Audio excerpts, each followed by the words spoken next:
Buenas tardes, mi nombre es Edith Martínez Pérez y este trabajo es de la asignatura de Contexto Socioeconómico de México. El docente se llama Jesús Antonio Zamora Sánchez. Esta actividad es a cargo del docente en línea. El tema va a ser sobre la Revolución Mexicana. Para mí el suceso más importante es la Revolución Mexicana.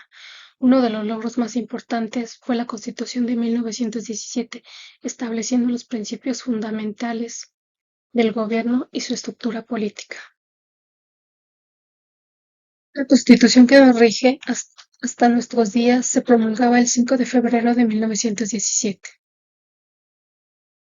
La Revolución Mexicana fue detonada por las injusticias sociales y económicas, aunado al sistema político de los últimos 30 años que impedían los cambios por la vía pacífica.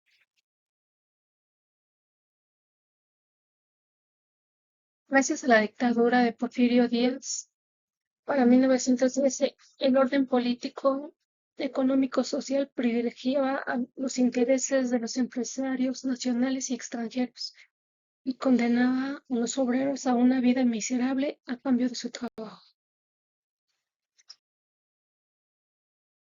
La aspiración política por el cambio de un régimen autoritario terminó por integrarse en un movimiento democratizador impulsado por Francisco I. Madero. Las elecciones presidenciales de 1910 se caracterizaban por la entusiasta participación del pueblo y por la intimidación y represión del gobierno hacia la ciudadanía. El primer y más importante legado del maderismo fue la implantación del principio de no reelección para el presidente de la República y los gobernadores de los estados, como medida del control del poder que se había estipulado en el artículo cuarto del Plan de San Luis. A pocos días que Madero asumiera la presidencia de la República, el 25 de noviembre de 1911, Emiliano Zapata suscribe el Plan de Ayala. Emiliano Zapata exige a Francisco I. Madero, por medio de las armas, la solución a las demandas agrarias de los indígenas, despojados durante el porfiriato de sus tierras, en donde Zapata llega al extremo de desconocer al presidente. Declaran a Francisco I. Madero inepto para realizar las promesas de la revolución de que fue actor, por haber traicionado los principios con los que burló la voluntad del pueblo y pudo llegar al poder, incapaz de gobernar y no respetar a la ley, la justicia de los pueblos y que complacía a los científicos, hacendados y caciques que los esclavizan, y también era traidor de la patria. Las renuncias de Francisco I. Madero y José María Pino Suárez fueron conseguidas a punta de fusil sobre ambos funcionarios. Victoriano Huerta ordena el asesinato de Francisco I. Madero y José María Pino Suárez el 22 de febrero de 1913.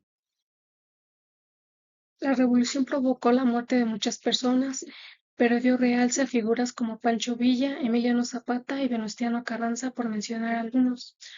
Lo que no sabía era cómo llegaban al poder los caudillos, puesto que eran hombres que tienen la lealtad de sus soldados y que no estaban dispuestos a compartir el poder con nadie.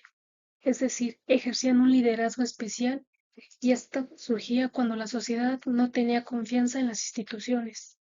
Tenían una cualidad carismática, no eran gente con grandes proyectos de cambio social.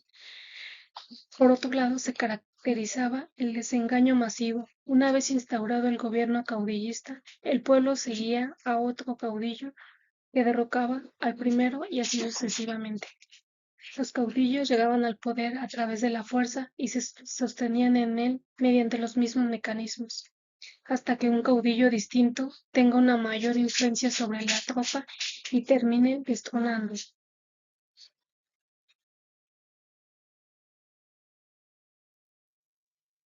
Conclusiones.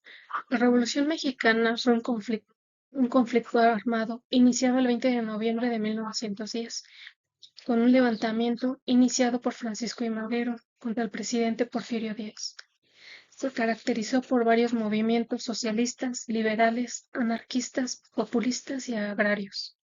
Es el acontecimiento político y social más importante del siglo XX en México. La situación se prolongó por 33 años, en los cuales México experimentó un notable crecimiento económico y estabilidad política. Actualmente no existe un consenso sobre cuándo terminó el proceso revolucionario. Algunos lo sitúan en 1917, con la proclamación de la Constitución mexicana, otros en 1920 con la presidencia de Adolfo de la Huerta, o en 1924 con la presidencia de Plutarco Elías Calles, y otros aseguran que el proceso se extendió hasta 1940. A principios del siglo XX comenzó la explotación petrolera, proceso que llevó al país a una transformación industrial.